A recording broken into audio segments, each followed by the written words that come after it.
মাধ্যমিক পরীক্ষার প্রথম দিনেই ঘটে গেল ভয়ঙ্কর ঘটনা। আচমকায় বিকট শব্দে বিস্ফোরণ হওয়ায় আতঙ্ক ছড়িয়ে পড়ে মাধ্যমিক পরীক্ষার্থীদের মধ্যে। পরে দেখা যায় ফাঁকা মাঠে একটি গ্যাস সিলিন্ডার ব্লাস্ট হয়ে ভয়াবহ বিস্ফোরণ ঘটে। ঘটনাটি ঘটেছে তুফানগঞ্জ মহকুমার অন্তর্গত বক্সিরহাট এলাকায়। বিস্ফোরণের জেরে পরীক্ষা কেন্দ্র চত্বর মুহূর্তের মধ্যে আতঙ্কের পরিবেশ সৃষ্টি হয়। তবে সৌভাগ্যবশত বিস্ফোরণটি ফাঁকা মাঠে হওয়ায় বড়সড় দুর্ঘটনা এড়ানো সম্ভব হয়েছে এবং কেউ আহত হননি।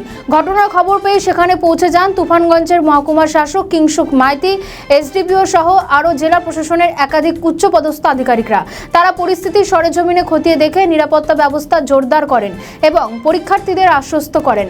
প্রশাসনের এই দায়িত্বশীল পদক্ষেপে বড়সড় বিপর্যয়ের হাত থেকে রক্ষা পাওয়ায় স্বস্তির নিঃশ্বাস ফেলছেন অভিভাবক এবং বিদ্যালয় কর্তৃপক্ষ।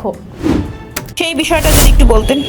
আমাদের কাছে যা খবর রয়েছে, পরীক্ষা শুরু হওয়ার আগে ওখানে ছোট একটি সিলিন্ডার ওদের চায়া করবার ব্যবস্থা, তাতে আগুন ধরে যায়। তাতে পরীক্ষা যে কক্ষগুলি ছিল সেখান থেকে সেটা বহু দূরে এবং যা ঘটনা ঘটেছে সেটা সামান্যভাবে ঘটেছে এবং তাতে পরীক্ষার্থীদের কোনোরকম কোনো প্রভাব পড়েনি। তারা পরীক্ষা শুরু থেকে শেষ পর্যন্ত ঠিকঠাক পরীক্ষা দিয়েছে, ভেন্যু স্বাভাবিক।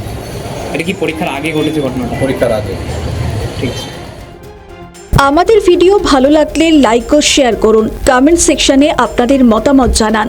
আরও ভিডিও পেতে আমাদের চ্যানেলটিকে সাবস্ক্রাইব করুন এবং প্রতি মুহূর্তে খবরের আপডেট পেতে প্রেস করুন বেল আইকন।